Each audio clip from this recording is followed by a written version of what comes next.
Hello everybody, welcome to the first episode of the RENT4RING Debakel. How I crashed and burned at the Nuerburgring. So today we start with Saskia Stefanie Dombrowski telling all kinds of lies or bullshit to a court in Bad Neuenahr-Ahrweiler that just got me sentenced according to the Violence Protection Law, Gewaltschutzgesetz. And I will just start from the top to the bottom and tell you my side of the story. And now don't get me wrong, if you have good relationships with RENT4RING, by all means go there, rent their cars, drive the living hell out of them. That's what they are built for. This is not against RENT4RING per se. It's just about some people telling stories about me. And if they would have just sticked to the truth, I wouldn't even have said anything. But they are lying. Man, it's unbelievable. I'm just gonna tell my side of the story. You people can make your own informed decision then. Some people of you will already heard the stories about me, because I know people like to talk around the Nürburgring. So let's just get into it then. So the document you see here, this is like swearing an oath, just in written form. I think it's called declaration in lieu of an oath. I don't know the English term, but this is like swearing an oath to the court. So the first part says that she's been informed by a lawyer that she's not allowed to lie, and that everything stated in this letter is the truth, and that lying can have consequences. Well, I doubt that very much, because in the context of a court hearing, lying is not only if you tell stories or stuff that didn't happen. It also means if you leave out facts that actually did happen. And what they are doing is they have the tendency to forget a lot of things. So just for that part. Oh, and by the way, she also states that the claims of her lawyer, the alcoholic Tim Bandoyer, who likes to crash Suzuki Swifts, if you weren't sure about him, that should tell you that he must be quite the idiot. if you manage to crash a Suzuki Swift on the Nordschleife. Well, maybe he was drunk again. But anyway, she states that his claims are also or truthful, and that is funny because I will tell you a little bit about that later. So the first thing she claims is that it is right that the accused, the accused harassed me during work time because he was yelling at me, and then he pushed me against a bus, like our company bus, the RENT4RING bus. Put a nice picture up there. You can see it stuck in the ground, because when Mark Müller liked to use it, he just can't modulate the clutch. But that's just on a side note. So this is interesting. This story actually happened, and it was in August the 15th of 2022, because I can remember it very well, because that was Pascal and Saskia's anniversary, 2 days after Pascal's birthday. And that the interesting thing here is that this story changed quite a lot over the years. Let me a second, I have another letter that I want to show you. And here you can see on the left hand side, they claim because of a disagreement I slammed her brutally against the company bus and threatened her with the words, "I'm gonna end you." Of course that never happened. That's really total bullshit. And you can see the story changed from I pushed her against, from forcefully slamming her into the bus to I pushed her against the bus. And that's of course the problem with lies. You know, you have to remember what story you already have told, and they had to change the story because it was such an obvious lie. because I worked after that. I still worked half a year for Rent4RING. Imagine you have a company and some new guy, quote unquote, would attack brutally one of your long-term employees and threaten them to end them. Would you keep somebody around for like another half a year? Well, I wouldn't. I would kick your ass right away. I might even would call the police, but where I come from, we usually don't do that. We just kick your ass.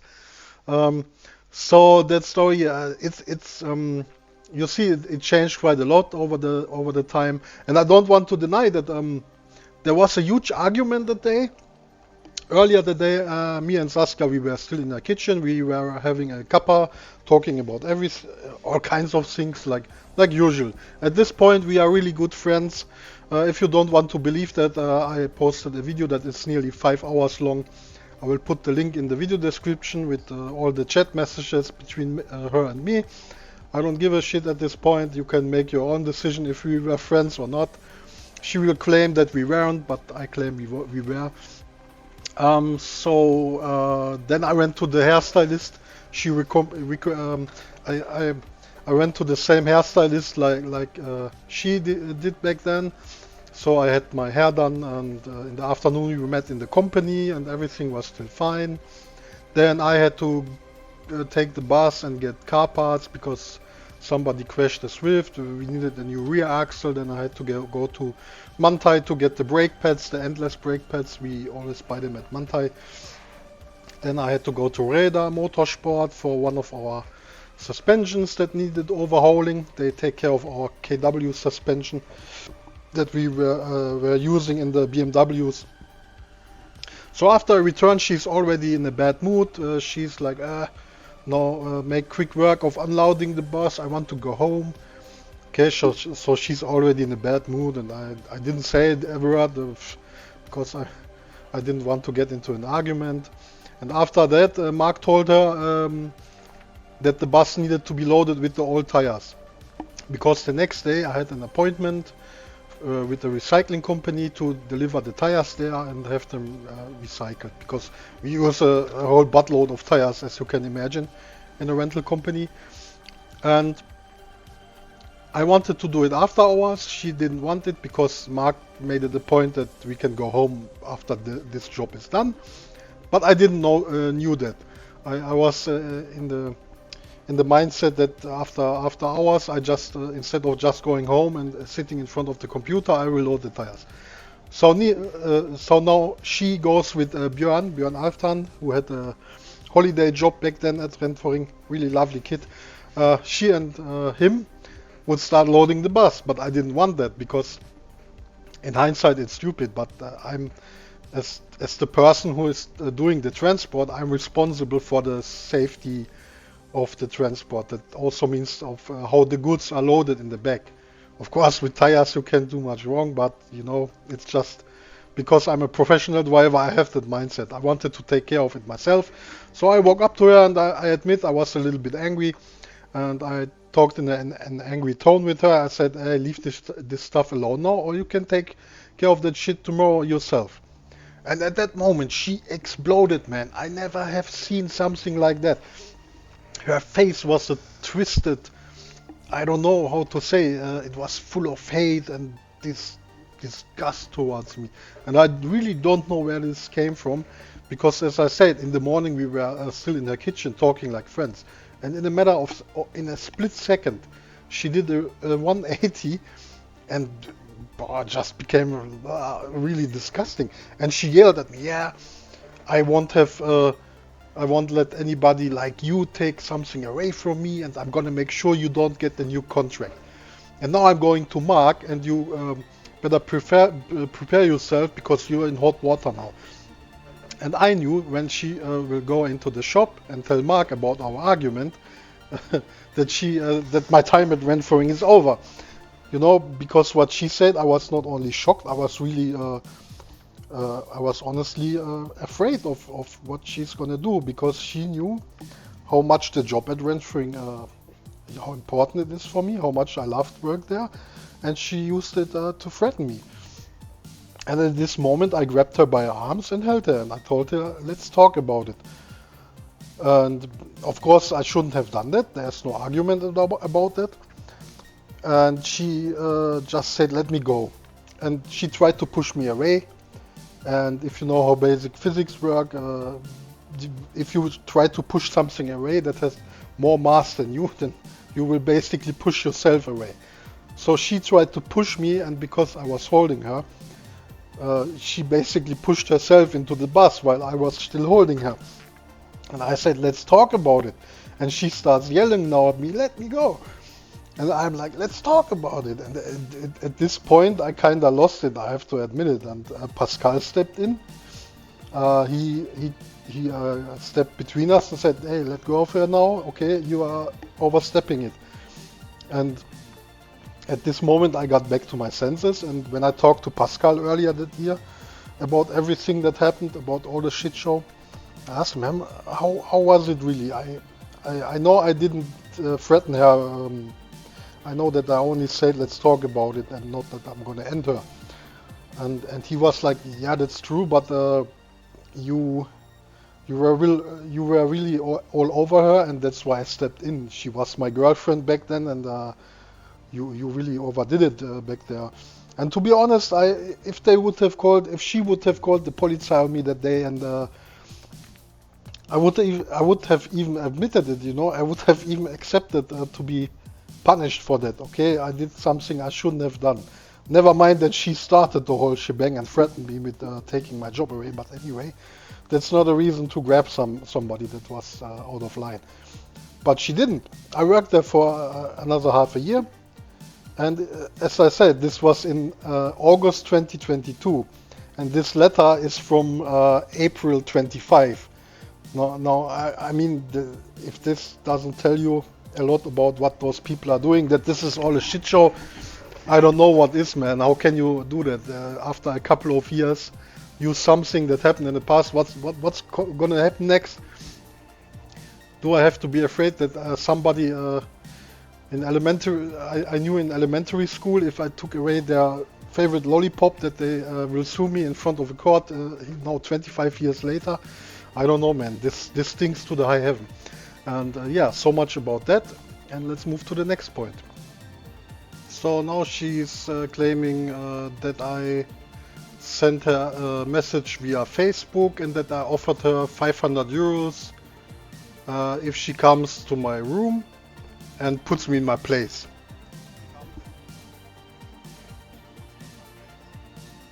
So while that's actually true, what they don't mention is that after the incident with the bus, Saskia actually started to make my life hell. She behaved outright aggressive towards me, like more like passive aggressive. It's really hard to describe because you know, if two guys have an argument, they maybe punch each other in the face, and then you know, that's straightforward, and you know what's going on. But she's using emotions as weapon, and she knows how to hurt somebody. You know, you can die from thousands of needle pins. You know what I mean? She doesn't have to stab you with a knife. She can use, you know, thousands of tiny things. And they also don't mention that I sent some friendly messages where I wanted to smooth things over. Here the first one is, I don't know what happened today. Since I moved into this house, I only talked down to you like 2 times. One of those times was today.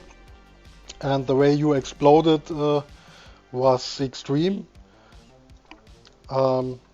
I'm always try to be courteous and respectful towards you, and I think you know that I have the highest respect towards you. When we are at work, you nearly talk down to me every day, even several times a day, and I always swallow because I know that everybody wants something from you. Everybody comes to you with their questions, and you have you are running the whole show and have so much stuff around your head. I didn't want to get into an argument with you today. I was just worried that you would do a shit job of loading the bus. But okay, my worries were unfounded in hindsight. If you don't want to have anything to do with me anymore, then and even ban me from your kitchen, then this is very sad for me, but I will respect it.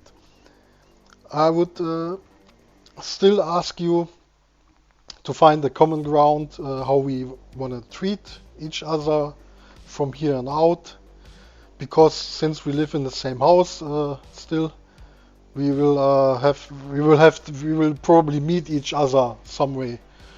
You know what I mean. You live in the same house, you will meet each other. So it would be good to have common ground and at least have a set of rules. I can understand that you have to calm down first. My door will always be open for you. And what does it say? Furthermore, pause.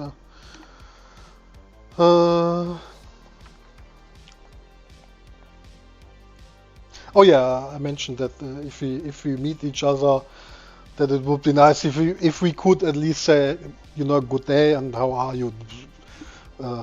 The minimum amount of respect you should show to every person in the world, you know, because if you don't do that, well, I'm raised very old-fashioned, and if you don't greet anybody, this is the equivalent of spitting in someone's face. So therefore, it was important for me to find at least, you know, a way to treat each other without being hostile. Despite what happened today, I wish you a quiet evening. I don't know. I don't find the right word now. She then answered, yeah, I got your text.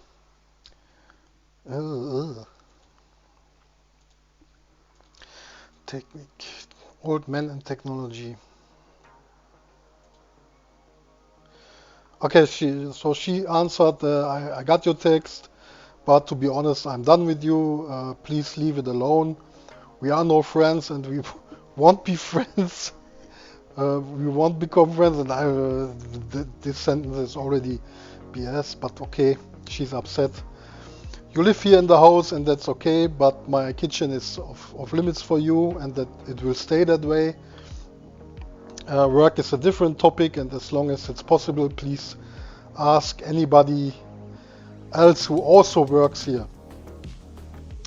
Okay, as I said, she's upset and talks a little bit.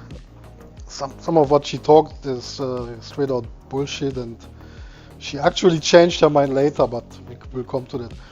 My answer was then, okay, Saskia, thanks for your honesty, and I'm gonna respect it. Is it possible that you had a lot of anger worked up inside you and that you just exploded today? Because if you don't want me at Rent4RING, then just say a word. Then short to midterm, this won't work out anyway, if it is like that. And no matter what you say or do, I will always be thankful for all the things you have done for me, for all the friendship. I won't forget if somebody is good to me. And she just replied, no, Stefan, the tone makes the music, and that's it. And if you stay at Rent4RING or not, it's not my decision. Of course, that's a lie. And I replied with, okay, you are the boss. Have a nice evening. Yeah.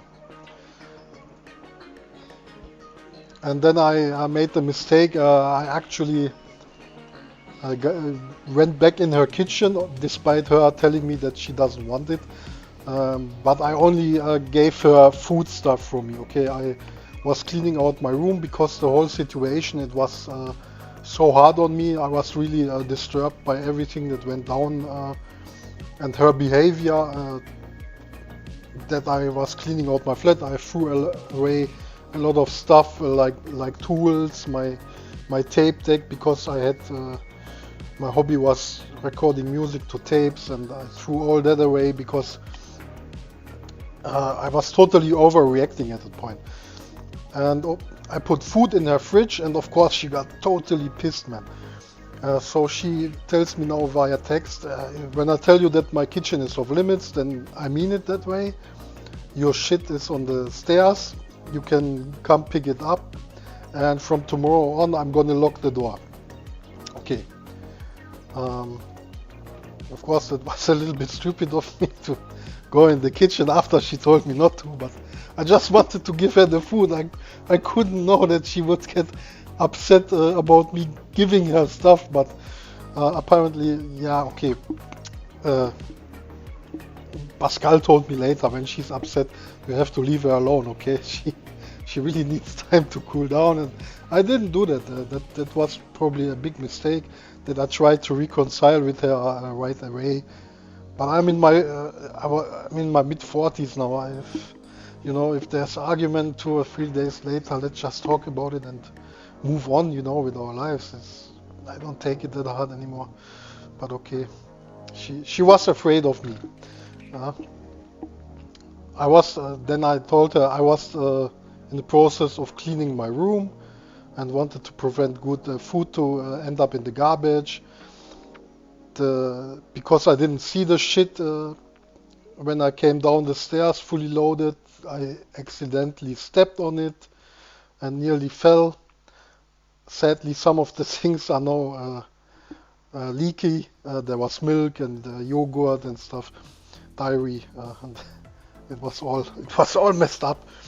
I would recommend you to clean up that stuff, because it might start smelling.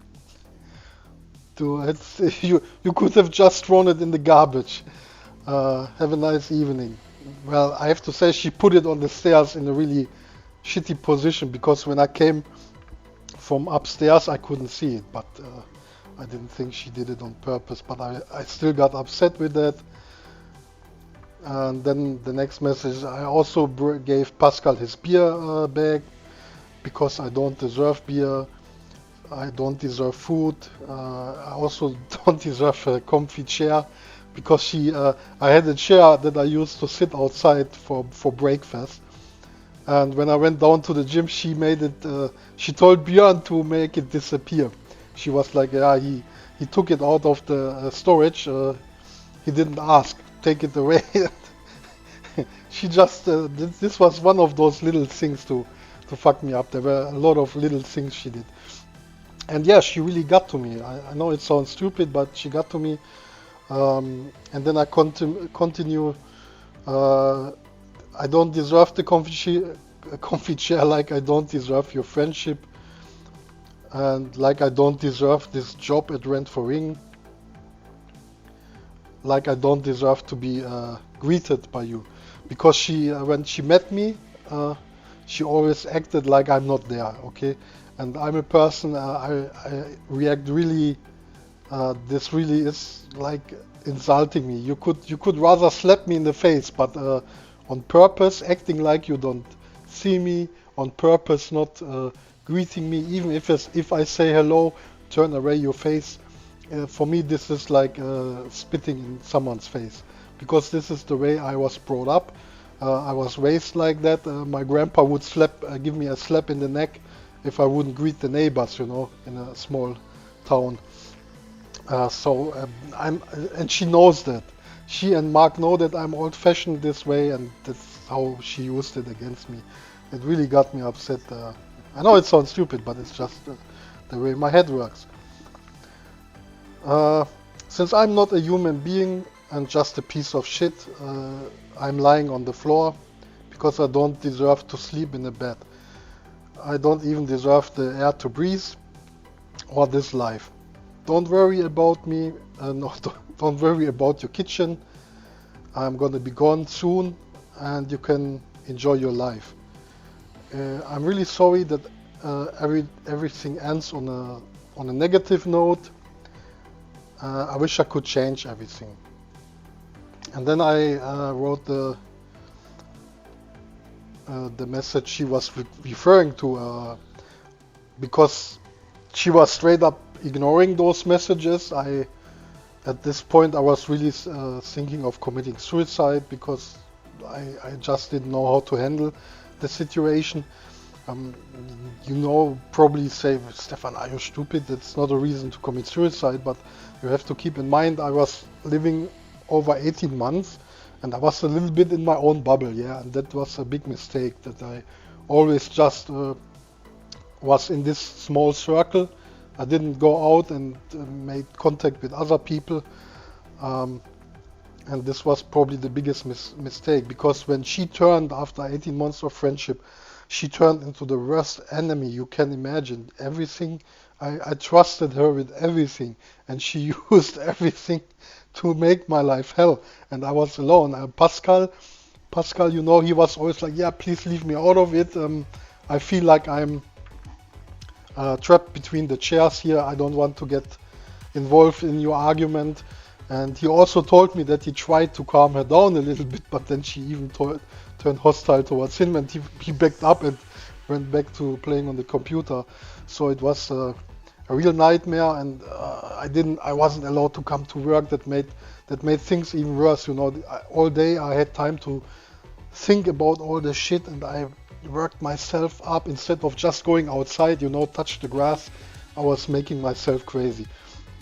So I'm so down at this moment. I'm so depressed, and I'm so at the point where I think that my life is over, as stupid as this might sound. So I write this message. Just to say it right away, this was mostly meant to provoke a reaction, because at that point they all were ignoring me, and I just wanted to provoke either Saskia or Pascal to come upstairs and at least talk to me. Just you know, make arrangements to behave like normal human beings with respect and dignity. Okay, my microphone just stepped out there. This is the third time I am recording this because technical troubles.